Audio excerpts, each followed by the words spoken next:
Hello fellow cinephiles, Film Guru here. Today I'm reviewing Captain Marvel. Now this was directed by Anna Boden and Ryan Fleck and stars Brie Larson, Samuel L. Jackson, Ben Mendelsohn, Jude Law and Annette Bening. And it is the story of Carol Danvers, who is, when we first meet her, is known as Veers. She lives on a particular Kree Empire planet. When we first meet her, she has no memory of who she is or where she comes from, and she only starts to piece small segments together through dreams that she does have. She ultimately becomes part of the Star Force and is trained by Young Rog, who's played by Jude Law, into becoming a powerful warrior. She ultimately goes on a first mission with the Star Force in order to rescue a particular person on a planet. As her and her team arrive on the planet, things don't go quite according to plan, and it is ultimately an ambush, and she is ultimately kidnapped by Talos, who is one of the leaders of the rebellious group of Skrulls.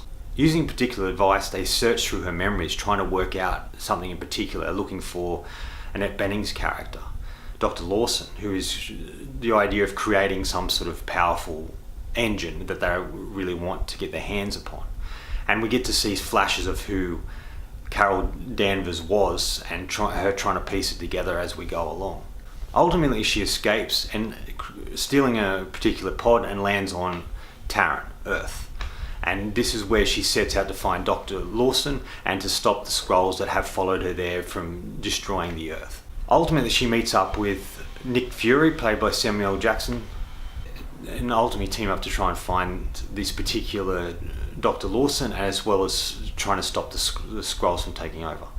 As the film goes along, Carol starts to remember certain things. She ultimately remembers who she is and where she comes from, how she ended up being on Halal. And this all leads to her becoming one of the most powerful superheroes in the universe. And we get to see her transformation into this particular hero. And there's a lot of twists and turns throughout the film, and things aren't quite what they seem. And this all leads to an interesting sort of battle between her and particular members of the Star Force. This was a very highly anticipated film. This was one that Marvel was counting on to be really successful. It was the first really separate film they had of a strong female superhero. And this was important for their universe because they hadn't had this sort of thing before. Yes, they had Black Widow, but she hasn't had her own movie. This is the first time that they've had a strong female superhero single movie within the Marvel universe. So there was a lot riding on this being successful and important sort of film. Now, I didn't know what to expect going into this. I heard a lot of different things, and I was trying to keep an open mind with it, and I went in just expecting to be entertained but not sure exactly what I was in for. Ultimately, this film's fine. It's okay. It's not brilliant or fantastic, but it's okay. It was entertaining enough. There was things I liked about and things I didn't like about it. Start with the positives, things I did like.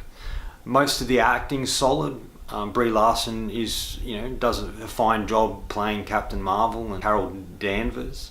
Sam Jackson is solid in this and does what he does best. Annette Bening's really solid in her performance, even though it's only a small, tiny role. I think she does a great job with what she does have. But I think the real standouts here for me is Ben Mendelsohn. He's really great in this film. He's not playing the conventional quote-unquote villain that he usually plays. It's sort of a different character with a bit more depth. And him and Sam Jackson seem to be the only two really having fun with this material. And I think his performance is quite a standout. And also I really enjoy Lashana Lynn. I think is a really interesting actress and does a solid job here playing Carol Danvers' friend, Maria Rambeau. And I think she's really solid here. She's sort of the standout for me. She doesn't have a huge role, but her moments within it are fantastic.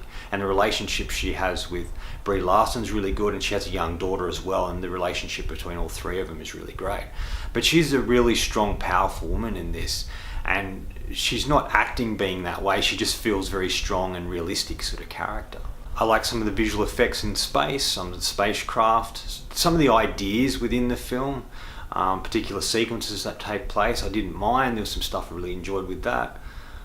Most of the music was interesting and well sort of done. There was some on the nose music they used in particular scenes, but it still worked for what they were going for. And ultimately I would put this next to Aquaman. That it was okay. It was a fine film. It wasn't anything extraordinary, but it was okay. Now the criticisms I sort of have for this film. Some of the humour didn't quite work in a lot of places. Some of it made me chuckle, but most of it just didn't work very well. The biggest criticism I have is I didn't connect to the main character, Carol Danvers or Captain Marvel, I didn't connect to her. There wasn't enough going on for me to really get sucked into it. There wasn't a lot of depth to the character. We didn't really learn a lot about her to begin with, and it was very hard to connect and go on this journey with her without knowing exactly who she was. And I know that was part of it, having that she'd lost her memory and she'd piece it together as we go along. But even when these scenes did appear of showing who she was and her remembering who she was, they just weren't as engaging as I felt they were. And because there was no connection to the particular character, I didn't really feel for her the way I should for a character like this. I think this all comes down to the writing. I don't think it's a very solid script. I think if they've spent a bit more time nutting out the script a bit more and doing a bit more with it, it could have been quite interesting. And if they had sort of more seasoned directors who'd been involved in particular projects such as these, it might have been a lot better as well. I just feel the film really lacked heart and soul. It was very soulless in a way, hollow. There wasn't much to it, and there's not much for us to connect to. I just feel it could have had a bit more depth. It could have had a bit more for us to connect to and latch on to, and it really should have for a character like this.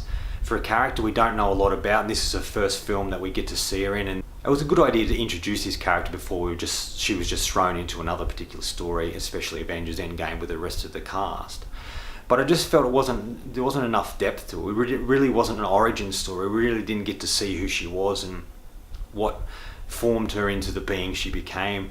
And I just didn't buy her sometimes. Ultimately, this just felt like a cookie cutter Marvel film, just a generic run-of-the-mill, action superhero film, where they could have done so much more with it. There's so much hope lying on this film and so much anticipation for this to be great and to show a strong female superhero in the Marvel universe, the first of her kind. It just didn't quite get there for me, and I didn't enjoy it as much as I thought I would. And I was a little disappointed in it, to tell you the truth. And I think it's sort of disappointing that they went along this track and didn't put enough into the script and enough into the story and the characters for us to really get invested in it. And I think that was very disappointing. And it ultimately is just a bridging film, introducing this character as we go into Avengers Endgame. And I just felt that this character deserved more than that. And I think the actors did the best they could with what they had. And it wasn't much, unfortunately. It wasn't a great script, and it wasn't very well directed. And I think this is what's going to cause this film to suffer. I still think it's going to make a bit of money at the box office, because a number of people are going to see this. But for me, it was just disappointment.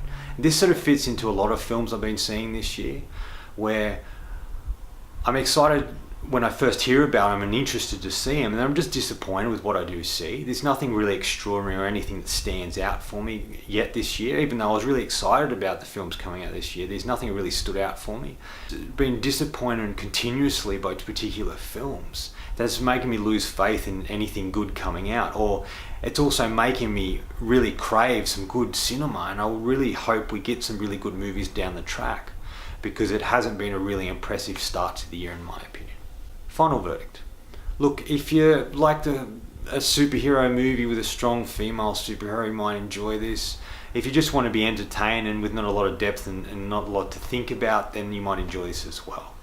And if you are following the Marvel film, and if you want to see more things that add to the ongoing story of the Avengers in the Marvel Cinematic Universe, then this is probably a film to watch, because it does set up Captain Marvel before she goes into Avengers Endgame, and we learn a little bit about her, and there's also cutscenes within it that relate to Avengers as well. I'm going to give Captain Marvel 3.5 out of 5. I thought it was a fine film. It was okay. It was nothing extraordinary or fantastic as it could have been, but it was entertaining enough that I didn't hate it. It wasn't a great film, but it wasn't a bad film either. Anyway, that's all from me today. Thanks for watching. I hope you enjoyed this video, and if you did, please hit subscribe down the bottom. Otherwise, until next time, enjoy the movies.